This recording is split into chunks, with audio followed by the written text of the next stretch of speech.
Oh di sini lama, selama 3 tahun. Terus bapak pekerjaannya apa? Dulunya, saya ini supir. Bapak pernah kena COVID ya? Suaranya kok hilang enggak? Loh, kenapa itu pak? Saya dilempar orang. Terus dia tanya, saya tanya lagi. Itu matanya kena kaca sehingga buta, terus ibunya itu dilempar orang kena batu sehingga dia nggak bisa bicara. Tidak hanya itu saja, ternyata orang ini dulunya itu ditinggal keluarganya. Dia punya berapa saudara dan punya bapak ibu, itu tinggalkan dia, bayangin. Umur 8 tahun, dia sekolah. Ketika dia sekolah ditinggal ke Kalimantan sama keluarganya dan nggak balik sampai sekarang. Sehingga dia itu nggak punya identitas, nggak punya istri, nggak punya anak. Menderita sekali. Betapa kasihannya orang ini, yang bersyukur sekali gitu loh. Tapi kita masih punya keluarga, kita punya anak, diberkati sama Tuhan. Karena hidupnya cerita lagi. Terus bagaimana hidupnya jenengan? Ya saya jadi orang, saya jadi supir, saya cari keluarga saya tapi nggak ada. Terus akhirnya jadi saya bilang gini, doain orang ini. Akhirnya saya bilang, Pak, mau nggak saya doain? Saya mau doain Bapak. Dan puji Tuhannya mau. Akhirnya, jadi setelah kita buat kebun, Pak, mari Pak kita doain. Saya doain sama Yanti anunya Tuhan. Saya dulu doa, saya nggak bilang percaya Tuhan Yesus selamatkan. Siratul Mustaqim akan hidup di dia Bapak. Siratul Mustaqim akan datang di hatinya. Siratul Mustaqim itu apa? Jalan kebenaran dan hidup. Siapa itu? Banyak orang membutuhkan kasih Tuhan. Tinggal kita mau peka nggak sama itu. Banyak orang berdosa. Kita semua berdosa, tapi kita bersyukur. Kita telah diselamatkan. Itu bukan karena kita, bukan karena usaha kita, bukan karena kita hebat. Tapi karena anugerah. Lanjut lagi. Nanya Pak Guru ya. Alam. Nggih. Tadi saya masih tanya masalah anugerah. Kalau sering saya baca, percaya tanpa perbuatan. Iman tanpa perbuatan. Ya, percaya tak iman. Nggih. Ya, iman tanpa perbuatan. Itu kok apa ya? Hakikatnya mati. Iya, Nah, benar. nah, seperti kita mempercayai bahwa kita masuk surga adalah anugerah. Nggih. Terus padahal di dalam Alkitab itu disebutkan macam-macam, ya semuanya sudah tahu, kita harus ini, tidak boleh ini, tidak boleh itu. Tapi kalau tidak kita laksanakan atau berbuat seperti apa yang diinginkan, maka kita itu hanya mengandalkan anugerah saja. Terus dosa adalah pelanggaran terhadap perintah Tuhan. Dosa itu apa saja? Yang real, mencuri, membunuh, berzina, bohong, iri hati, beramasan, kotor, ngoten nggih. Lek wong grill kata kotor iku pacar. Meso. Gak wong grill lek gak ngono ngoten nggih, darine nggih carine. Berpikiran jelek. Lah, berpikiran jelek itu termasuk dosa. Ngerasani koncone ya. Ngerasani itu gini, ngerasani itu adalah ngerasani itu bukan hanya ngerasani api atau ngerasani elek, itu juga ngerasani. Ya, mendingan kalau ngomong ya udah saya ngomong sama Tuhan. Saya punya unek-unek, saya ngomong sama jenengan, nah itu lebih baik daripada kita di depannya Pak Parto baik-baik, tapi habis gitu di belakangnya Pak Parto lu ternyata, nah, itu sama dengan gosip, seperti itu ya. Itu nggak baik, itu jelek, seperti itu. Bahkan tidak melakukan kebaikan itu bisa yang bisa dilakukan dan tidak peduli terhadap Allah itu pun dosa. Saya ulangi ya, tidak melakukan kebaikan yang bisa kita lakukan dan tidak peduli terhadap Allah itu adalah dosa. Contoh, contohnya apa lagi? Kita melakukan apa yang bisa kita lakukan dan tidak peduli terhadap Allah. Contohnya apa? terlalu sibuk dengan pelayanan. Hari Senin doa malam, hari Selasa doa, hari ini doa. Kira-kira itu kita peduli nggak sama Tuhan? Yang kita layani siapa? Tuhan nggak? Kita mengatasnamakan Tuhan, Bu. Iya.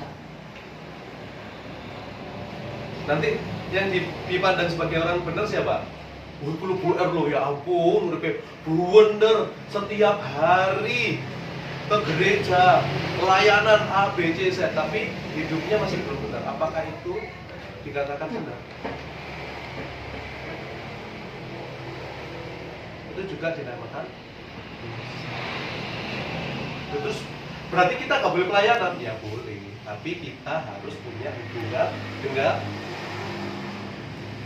pertanyaannya, dengan membaca firman, dengan berdoa. Itu benar-benar kenal sama Tuhan nggak? Berdoanya gimana? Atau hanya sebagai rutin kita saja? Lupa, aku nggak tahu caranya berdoa. Doa itu bagaimana sih? Doa adalah komunikasi dua Tuhan. Selanjutnya kita kalau berdoa gimana? Gusti, mau jalur A, B, C, Z, bla bla bla bla bla bla bla bla. Akhirnya Gusti ngomong, kita sudah amin. Terus baru Gusti ini ngomong ambil sopo. Ini benar bukan itu maksudnya? Itu yang terjadi. Ya. Katakan satu hari satu kali berbuat dosa. Oke, kalau dikalikan 1 tahun berapa? 360 lah misalnya. 360 tahun 360 kali kita ada kasus dosa. Satu tahun. Kalau itu 70 tahun berarti ya, misalkan itu. Bisa digambarkan seperti ini loh. Misalkan kita tadi fokusnya tentang kebaikan. Masuk surga itu karena kebaikan. Berbuat dosa 1 hari 1 kali tok ae. Misalkan, oh aku dino iki nyelatu tonggoku, aku berbuat dosa. Nah sing biyen-biyen waktu kita kecil, lek kita hitung, kira-kira kita yang masuk surga enggak? Kasus kita berapa? Sampai berbedel-bedel ya. Pak Parto ket mulai enom. Sampai saiki kan sampai umur itu Pak. 64 tahun gua. Amale sak gunung gua. Itu tidak bisa menjamin Pak Parto masuk surga. Seperti itu. Kalau kita mengukur perbuatan baik, hidup kekal sama perbuatan baik itu sama seperti kita masak kue. Kita masak kue pakai telur. Ya biasanya masak kue itu pakai telur berapa? 10. Nggih. Pinten Bu biasanya Bu? Ibu kasih tahu. Masak kue. Kalau ganti-ganti dimasak. Oke. Misal masak kue sing enak ngoten. Sak kue berarti 10 ngoten nggih. Misalkan 9 kue itu, 9 telur itu baik, 1 jelek, 1 busuk. Kira-kira jadi tidak tuh kue itu? Hancur. Walaupun dipaksa pasti daunnya. Demikian kita kalau menganggap keselamatan itu bisa dari perbuatan baik, 1 dosa itu akan merusakkan semua perbuatan baik kita. Betul. Jadi hanya karena anugerah. Tok. Wis. Nah di sini anugerah itu nanti ada sebuah kasih. Ya kan? Ada sebuah pengorbanan. Nah, sering juga kita menganggap bahwa Allah atau Gusti itu seperti kakek, mbah. Kalau mbak itu sampai putune bagaimana? Pak jangan kali putune. Abot daripada sampai bahana botan sih. Putu. Ya sama sebenarnya. Tapi ya yang putu. Nah, lek iso iku gak oleh salah. Sing salah siapa? Bapake. Ibuke ngoten ya. Nah, Tuhan kan kadang-kadang menganggap seperti itu ya. Terus kita kudu bener terus gitu. Nah, kalau kita bener terus Jadi apa kita? Akhirnya kita jadi orang yang ada di Eropa. Tahu nggak yang terjadi di Eropa sekarang apa? Pernikahan sejenis. Mas Parto nikah sama Mas Joko, Mbak Cindy nikah sama Mbak Wati. Itu karena salah kaprah, menganggap Allah itu sangat baik. Dan itu tadi, anugerah itu bukan karena Tuhan itu sangat mengasihi kita, tok, enggak. Atau kita juga menganggap bahwa Tuhan itu kayak polisi, salah penjara, salah hukuman, kon sakit berarti kamu berdosa, gitu ge, betul ge? Oh kon celaka berarti kurang berdoa, betul ge? Biasa betul ge? Nah terus Tuhan itu kayak apa?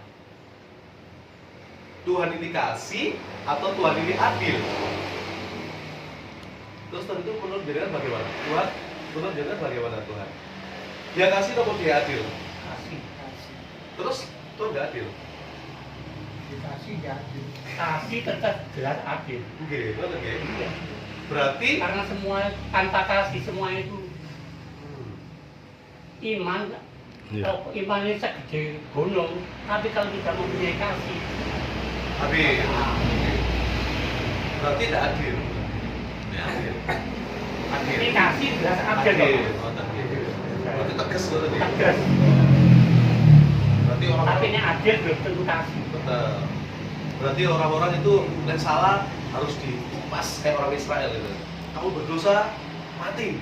Macam di gorengan itu gurung tak tukokno Pak, terus ketangkep dilem Pak. Mbok iya aku dikasih ampun Pak. Kalau jenengan dari hakimnya bagaimana? Nggak bisa. Ada Pak? Dikasih uang, berarti dilepaskan, dikasih uang. Kalau jenengan Pak?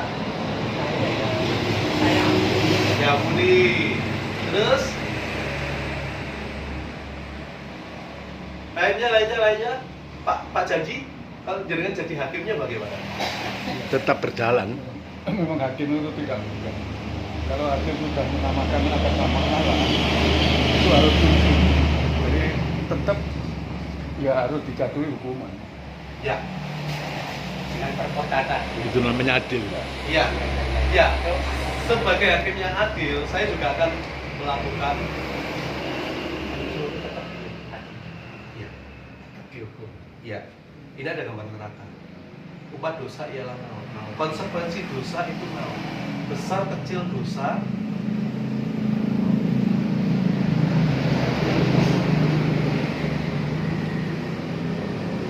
oke. Dan Anda masih berada di bayang-bayang dosa, dan Anda harus segera bertobat. Bapak Ibu harus segera bertobat karena Bapak Ibu ada di bayang-bayang. Rasa takut itu dosa. Aku takut mati, itu dosa.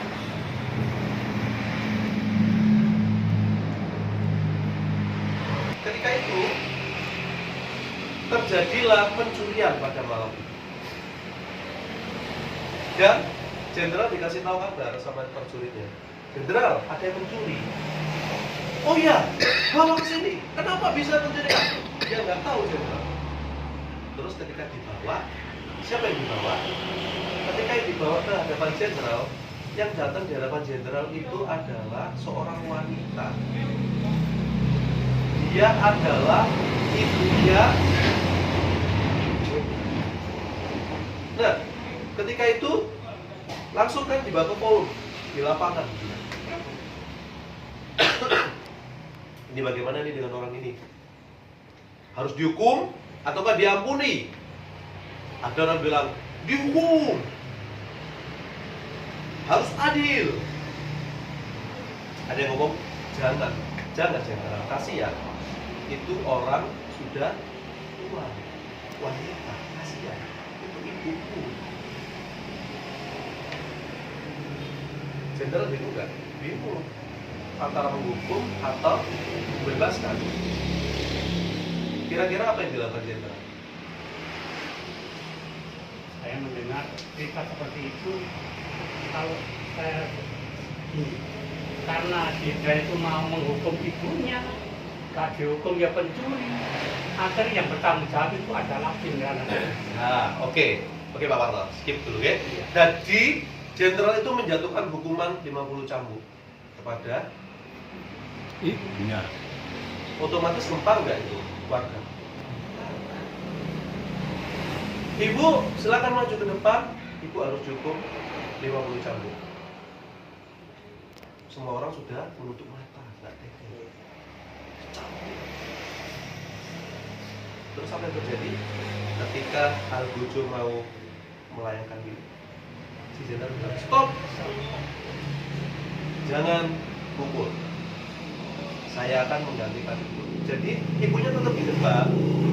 Jenderal ini membuka bajunya, terus dia rangkul ibunya. Cambuk saya. Sampai 50. Itu yang dinamakan kasih. Itu yang terjadi dengan Tuhan Yesus.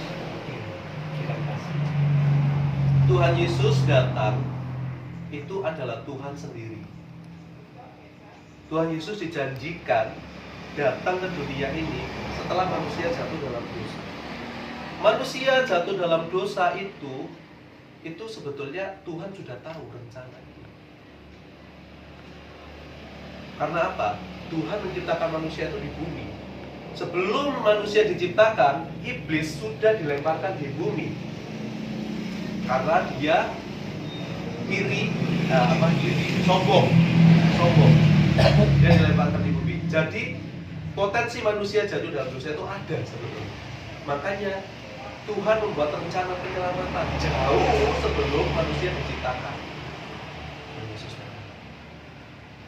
Bahkan Tuhan Yesus hanya 33,5 tahun dia hidup di dunia, 3,5 tahun dia melayani dan berakhir di Kayu salib.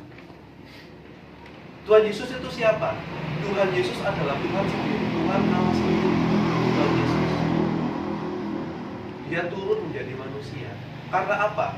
Karena tidak ada yang bisa menyelamatkan manusia dari dosa. Bahkan manusia sendiri tidak bisa menyelamatkan dirinya sendiri dari dosa.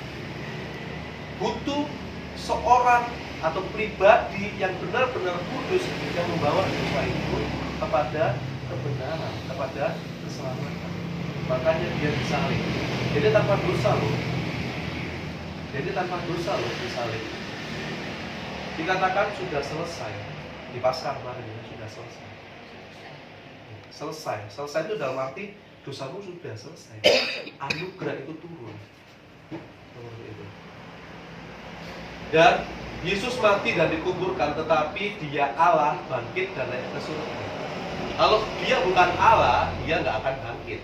Kalau dia nggak Allah, dia bukan hanya bangkit, tapi dia naik dan disaksikan oleh murid-murid dan beberapa ratus orang yang ada di Galilea waktu itu.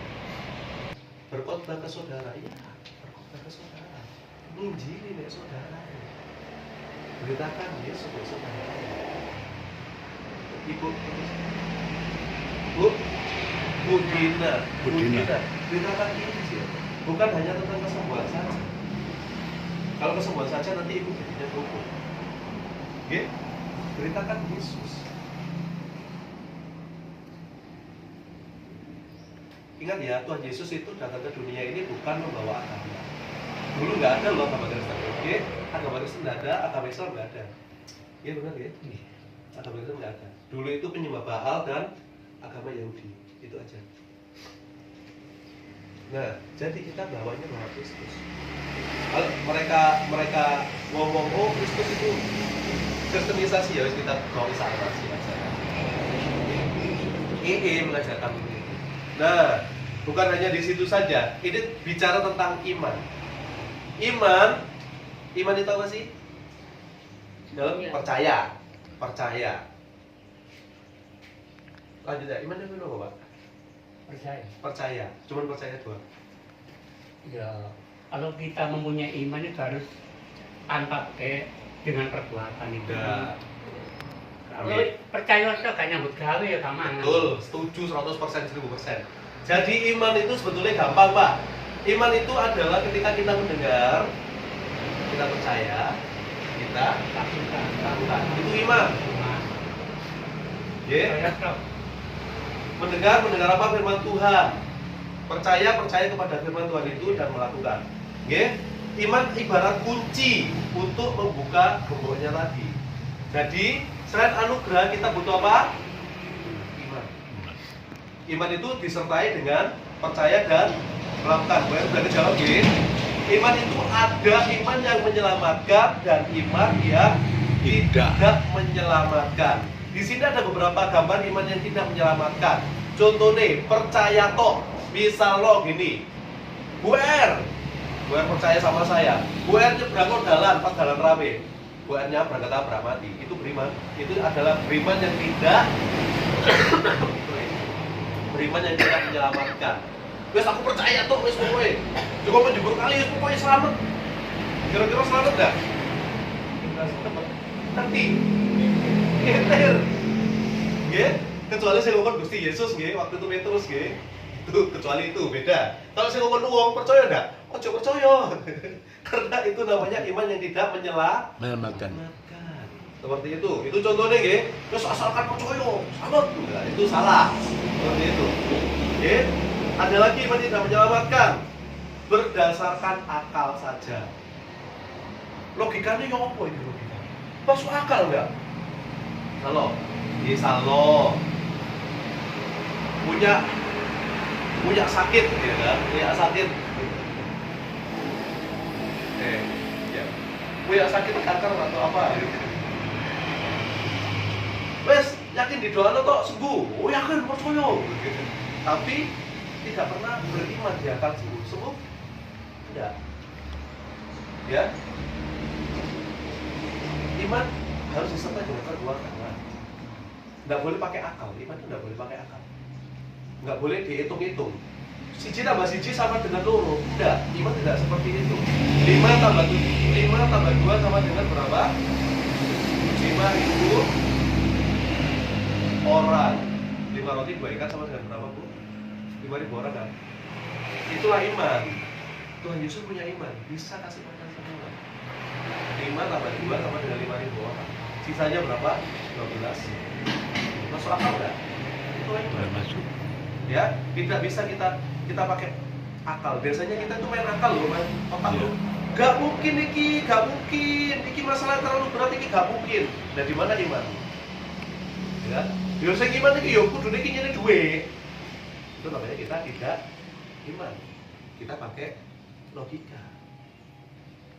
Ya, iman tidak menyelamatkan dasarnya dari diri. Iki loh aku. Itu imannya tidak menyelamatkan. Yang ketiga, iman sementara. Iman yang mengandalkan Yesus untuk hal-hal sementara, seperti keuangan. Gusti Yesus, aku mau Tuhan. Mari dulu, ketika dicukupi semua, kita lupa dengan Gusti. Ngoten nggih. Biasanya ngoten nggih. Biasanya. Ngoten nggih Pak Antoni. Nggih kadang kala. Kadang kala. Tuhan tidak ada tambal Sulam. foto. Gusti Yesus aku lagi lopo Tuhan, awakku ki lho kabeh Tuhan sembuh. Mari sembuh lali ambek Gusti Yesus. Nah, pertanyaannya sekarang, jenengan sudah mengenal Tuhan Yesus napa mboten? Pun. Kenalnya sampai pundi? Ukurannya mboten saged. Sedekat apa jenengan sama Tuhan?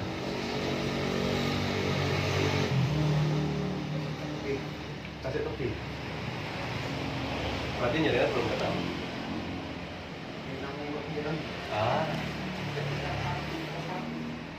Iya. Mengenal Tuhan Yesus itu hanya sejauh doa. Yesus itu ada di sini. Ketika percaya, itu Tuhan Yesus sudah ada di sini. Tuhan Yesus itu manunggalin Gusti. Manunggalkan apa? Nah, manunggalkan sanyawidi itu yaitu bersatu dengan Tuhan Yesus. Jadi ketika kita percaya sama Tuhan, kita ini manunggalkan sanyawidi sama Tuhan Yesus. Mengenal itu tadi, kita percaya ketika kita percaya sama Gusti Yesus, kita ini nyawiji patut bilang kan Oh iya, pokoknya kita ini bersatu dengan Tuhan. Nah, Intinya kan itu aja. kita bersatu dengan Tuhan. Yang kedua, kita bisa mempercayai apa yang ada di hati kita saat kita berdoa. Kadang-kadang hati kita ini bertolak belakang dengan keinginan kita. Benar? Benar nggih? Benar nggih? Kadang-kadang kita punya pergumulan berat. Hati kita mengatakan A, tapi keinginan kita mengatakan B. Sing bener iki, aku kudu melakukan ini. Tapi yang kita lakukan selalu hati kita itu adalah tempat pusatnya Tuhan bicara. Oke, jadi kita harus konekkan hati kita. Budina sering mengonekkan hati dengan Tuhan selalu. Bagaimana? Ada yang ngacung, ada yang enggak, ada yang ngacung, ada yang enggak. Oke, yang ngacung siapa? Ngacung. Saya akan menyeberang pakai tali ya. 1, 2, 3. Kayaknya berapa sekali, 2 kali, 3 kali. 3 langkah sampai ujung. Akhirnya sorak-sorai nggak mereka senang. Wah senang, berhasil, blotin, berhasil. Terus habis gitu dia balik lagi. Dia ngomong lagi sama orang-orang. Siapa yang percaya saya menyeberangi ini bawa apa ini arko? Aku Sama gesekan. bawa beras 25 kilo. Siapa yang percaya? Percaya? Gak percaya. Wonten sing percaya, wonten sing gak. Ya oleh dhewean pasti iki lek nggawa beban pasti beda meneh karena iku nggawa rudo. Angel ya kan. 25 orang percaya. 75 gak percaya. Akhirnya saya akan buktikan. 1, 2, 3, akhirnya nyampe. Weh, seneng mereka. Hebat, Lodin hebat. Dia balik lagi dan dia nantang. Oke, kalian udah lihat ya, saya bisa nyebrang ini, walaupun sendiri, walaupun pakai troli. Sekarang saya menantang semua yang ada di sini. Siapa yang mau ikut di troli saya? Kira-kira? Ada yang mau? Nggak mau, takut. Nggak mau. Tapi ada satu anak kecil 10 tahun, Sacio. Saya mau. Wah, orang-orang pada teriak sendiri, kamu nanti celaka, mati. Karena air terjun Niagara itu sangat dalam dan sangat luas. Akhirnya dia akan membuktikan dan dia dibuktikan dorong balik berhasil. Otomatis terkenal gak sih? Disuara-sore terus apa namanya? Wartawan kepo, beli ini sopo, kok moro-moro muncul, aneh gitu loh. Gak kabeh wong gelem, walaupun apa sak kedele wong pasti gak gelem, aku juga gelem, tapi mati lah. Akhirnya tanya, Duh, kamu percaya pada Blodin? Ini yang bisa menyelok. Iya, percaya. Loh, kenapa kamu percaya? Dedek bapak. Berarti anak ini percaya kak, karena dia kenal.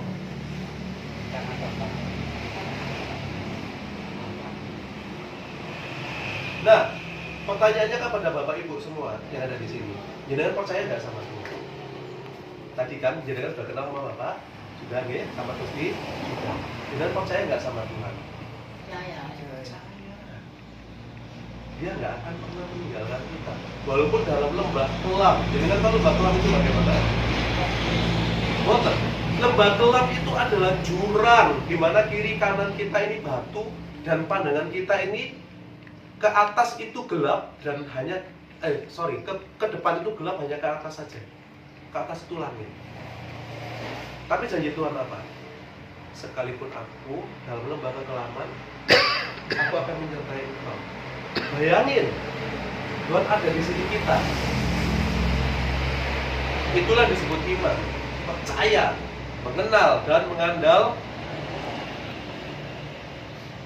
Nah, sekarang kalau begini, jenengan percaya nggak jenengan bisa masuk surga?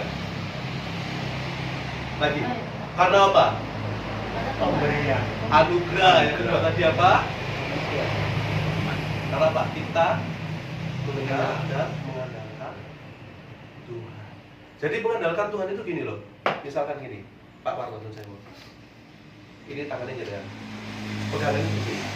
Nah, begini, jenengan pegang saya. Nah, kalau begini, Pak Parto kalau misalkan pegang saya kayak gini terus 3 jam, 4 jam, 5 jam, kira-kira tangannya Pak Parto kuat nggak? Atau 1 hari gini terus sama saya, kuat nggak? Nggak kuat Nggak gitu. kuat. Nah, Tuhan itu beda. Tuhan itu berjanji akan memegang tangan kita. Walaupun kita sering lepas tangan, tapi Tuhan tidak pernah melepaskan tangan. Itulah gunanya iman. Itulah gunanya mengandalkan Tuhan. Tuhan itu sudah pegang tangan kita seperti ini. Oke, jadi ditutup dengan itu tadi. Jadi kita harus yakin bahwa kita adalah masuk surga. Karena apa? Anugerah dan mengenal. Iman itu mengenal dan mengandalkan Tuhan. Nah, ini yang harus kita berikan ke orang-orang di sekeliling kita. Ayo kenal Tuhan, ayo percaya Gusti, ayo mengandalkan Gusti, ben masuk. Karena kita sudah diberi anugerah. Semua orang di dunia ini diberikan anugerah yang sama, keselamatan yang tinggal mereka mau nggak menerima.